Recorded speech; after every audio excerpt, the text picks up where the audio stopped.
Hello and welcome to TelecomTV. I'm Martin Warwick and we are on tour. We're in the Rye in Amsterdam, the exhibition centre at Broadband World Forum 2014, and I'm talking with Mansour Hanif, who is the Director of RAN, which is Radio Access Networks at EE.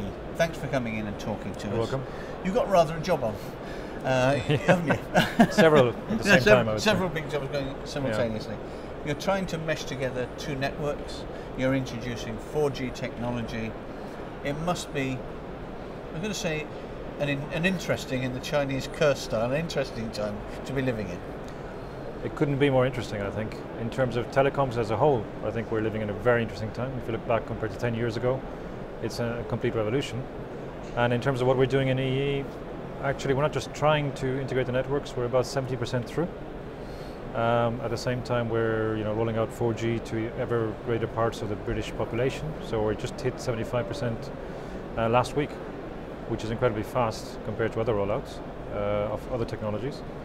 And we're trying really hard to get to 90% by the end of this year. So we're doing that at the same time as integrating the networks on 3G to provide better customer service, better customer experience, better quality on 3G as well as 4G at the same time. So it is very tiring. So EE came about as a merger between Orange and T-Mobile. Mm-hmm. How's it gone? We know from experience, we know from looking and being part of it, that sometimes these mergers, we won't mention any names, but we can think who and where they might have been, are very difficult to manage and they're not always massively successful. What's different about this one with EE? Well, I think we do realize that we're quite unique in the fact that in a very short space of time, in 4 years, we've made a single company out of the merger, which is EE, which didn't exist 2 years ago, just 2 years ago. And on the 1st of November, we'll have our 2-year anniversary. And I think it's been hugely exciting to be riding that wave and making sure that the new company, the new network, the new brand is known around the world. Not just known, but known for innovation. So I think it is very successful. We're hitting all the targets, and we're very pleased and proud to be part of an adventure which is also resetting how the UK as a whole is seen around the world in terms of telecoms, because we were seen as being 3 to 4 years behind, and now we're seen as being on a par with the pioneers such as the Koreans, the Japanese, and the US, on a par and slightly getting ahead. So we're very excited about where we are. And you're right, merging two huge companies is never easy. It doesn't always succeed in the way it should. Sometimes it fails. And I think the key to our success is really our people, because what we've done is we put the network at the heart of everything we do, and the customer experience at the heart of everything we do, and we've employed the best engineers across the UK, and many people also from around the world who are working on our network, and they're all dedicated to the network. I think that's the key to our success. Now, EE is all about 4G. And 4G carries a lot of content, and you need a lot of bandwidth to be able to manage that. And more and more video packets are being transmitted across the network. Are there bottlenecks there, and if so, where are they? Well, that's a question we ask ourselves every day, and we actively look for them through our own tools, but we also look at third-party benchmarks, because that's the best way to see where you are relative to your competitors. So we look internally for our own bottlenecks. When we find them, we're always trying to be one step ahead of fixing them before they actually impact the customer. But we also look at the benchmarks, and what we can see from the benchmarks that have been done in the UK right from the beginning of last year, we are still topping the charts in terms of customer experience across the UK. So it seems to be that we're doing the right thing. We'll continue doing that. We need to always be one step ahead. That's why we started off with what we now call 4G Classic, which was 1800 meg, 10 megahertz of spectrum. The following year we doubled that to make sure that we were ahead of the huge demand that we were seeing. And this year we're already going to launch commercially the next step, which is doubling again the capacity in the main cities where it's needed most, by adding another layer of 2600 megahertz on top. And we're not going to stop there. There are more layers that are going to come. We call this the Stairway to Heaven, to make sure that we can not only keep up with the need for the speed that some of the high-end users need, but at the same time make sure that the capacity is there before the customer feels any bottleneck. That's a major challenge, and it's something that we are very, very careful about meeting. At EE in the UK, what are the services and applications you're seeing the greatest uptake of? Well, obviously video is taking off in a big way all around the world. So that certainly is one aspect which, in terms of pure data usage, is and will always be the biggest user of our data. And it's going to get even more exciting when we start seeing the first real big rollouts of 4K in Europe. We're very keen to welcome the 4K providers to use our network, which we feel is going to be capable of supporting 4K speeds, and then you'll have 8K, etc. So video-based content, but apart from that, in the app sphere, we're seeing a huge new family of apps. It's a new generation of apps that have realized that it's the mobile space which is where people are moving to, and the apps need to move there too.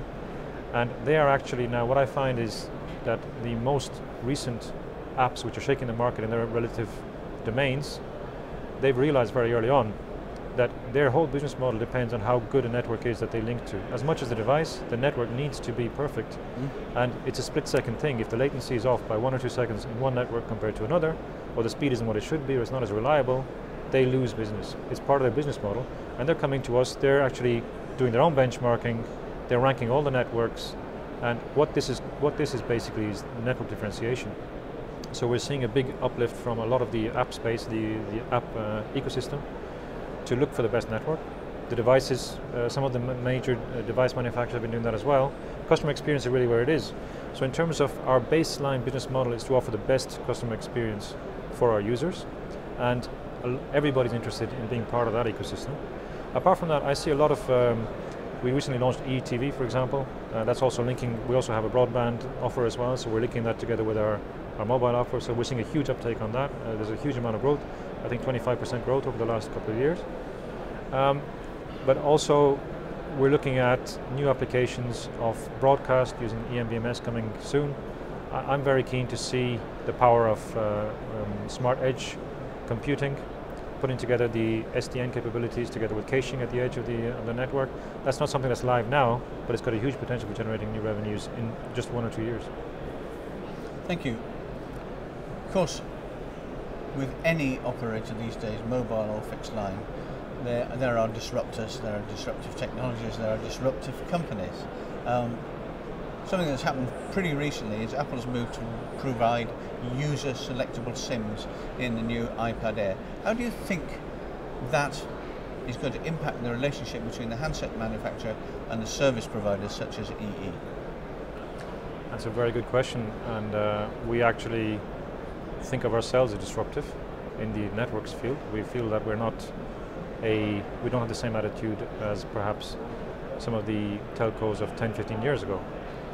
And we welcome other disruptors. We welcome, whether it's from the device field or whether it's from the application field, we're actively looking to disrupt the market. So we would never criticize a disruptor in another field. For Apple themselves, I think in terms of the relationship they've had with the telcos around the world since 2007, the fact that they're doing something and they're pushing it and they're pioneering, it's not really going to change anything because that's the way it's been since 2007. They've been doing it continuously. So I think, whether it's with Apple or with anybody else, our proposal will be to see how we can disrupt together, how we can show the value of the network, rather than trying to go over the top of the network. We are convincing the major players to realize that the real value is when they go through the middle of the network and work with us to unlock the potential of the network through APIs, etc. So that's the kind of space we go to. With every new innovation, specifically on this, the virtual SIM functionality, depending on the operator, whether they see risk or opportunity, it will depend also on their mode of partnership. We are a very partnership-based company, and therefore we're looking at it very carefully.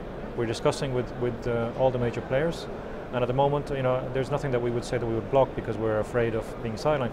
What's very clear for us today, it's a basic fact that the network, and if it's a good network and it can show differentiation, it will attract the disruptors, it will attract people. We don't need to be blocking anybody because the smart disruptors know that the best value is to cooperate with us.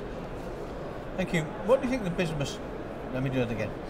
What do you think the business model is going to look like in a year, a couple of years, 3 years' time? Because it seems to be in a state of constant flux. People are always chucking something in that disrupts something that's just been disrupted. Yeah, well, that's a very good question, and it is changing. That's why it's so exciting, as we said earlier, why it's so exciting to be part of the telecoms field today. I would say our business model is very clear. We have a baseline business model, which is having the best network, the most reliable network, the fastest network, focusing on customer experience. Through that baseline, those customers, or those business customers, or those third parties who are looking to provide that to their customers or to themselves will be attracted to that basic baseline business model, which is offering the best-in-class service to our customers. On top of that, around that, we see our network as a huge platform under which a lot of things which are currently moving in silos, whether that's in the fixed space, whether that's in corporate space, whether that's in vertical industries, we should be using our platform as a way to draw in all of those into a single unified, integrated proposal. So on the bedrock of excellent network and excellent customer service, which we're working very hard to improve. Obviously, we're going through the merger, we've had some issues. It's improving every day, and there's a huge focus on that. We cracked those two puzzles as the baseline bedrock, and around that, there's a huge amount of potential through new technologies to hook in all of the other silos into one unified, central business model. A last question to you for this time, Mansur, if I could, a bit more light-hearted. Look, we all know lots of people in the industry who are bombarded daily across their desks and on their emails by communications from vendors, shall we put it like that, offering this, promising that, threatening this, cajoling here, etc. And people can find it amusing or difficult or whatever, combination, whatever it may be. If the boot was on the other foot for once and you were able to ask one thing of the vendor ecosystem, what would it be? Well, first of all, we don't call them vendors. We call them our partners. We're quite open in sharing where we're going. As I said earlier about our stairway to heaven. And we think we're going to get to 1 gig user speeds by 2020, just from 4G+.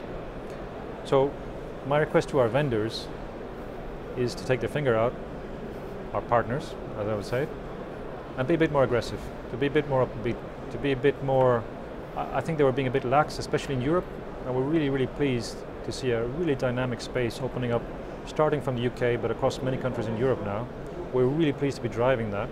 We'd like the ecosystems of the world to take a good look at that, and if you're looking for a partner who's not afraid to take courageous decisions and believes in the network and believes in delivering the best quality to our customers, come and speak to us, be a bit more aggressive. We can do things much faster than people believe they can. We have some issues to sort out. Let's do them together. What I'd ask them to think about is don't think of the industry anymore as a mass of 300 operators or more fighting among themselves. Think of it as a blue whale ecosystem where you have several big operators who have a very clear direction, very clear goals, and they know where they're going, and they want a mobile ecosystem to move with them in that direction, just like a blue whale does when it cuts across the ocean. That's our message to our partners. Very interesting stuff indeed. Mansur Hanif, thank you very much. You're very welcome.